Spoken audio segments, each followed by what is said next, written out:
proportionnées et ciblées, mais ces conditions, eh bien, elles ne sont pas forcément toujours respectées. Écoutez ce que raconte Sébastien, blessé samedi à Paris par un tir de flashball. Lui, Claire Andrieux et Margot Dullard ont recueilli son témoignage pour RMC. Écoutez. Samedi après-midi, Sébastien était sur les Champs-Élysées avec son gilet jaune quand il a été blessé au visage par un tir de flashball. Et moi, je l'ai même pas vu venir, le flashball. Je faisais même pas attention. J'étais au téléphone. Et mon ami m'a dit, d'un coup, j'étais tombé par terre. Et je me suis réveillé aux urgences et j'ai pas compris ce qui s'est passé. Il est resté 4 jours à l'hôpital. Il risque des séquelles à vie. On me dit que j'ai une fracture de la mâchoire déplacée, 5 dents cassées.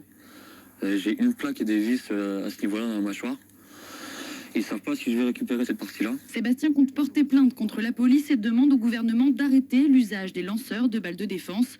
Une arme difficile à utiliser, explique Sébastien Rocher, directeur de recherche au CNRS. Les policiers peuvent méconnaître une situation, mal l'interpréter. Les policiers peuvent surréagir, peuvent vouloir se venger parce qu'ils se sont pris un pavé sur la tête. On ne peut pas être certain que l'arme va toujours être utilisée exactement en suivant les instructions réglementaires.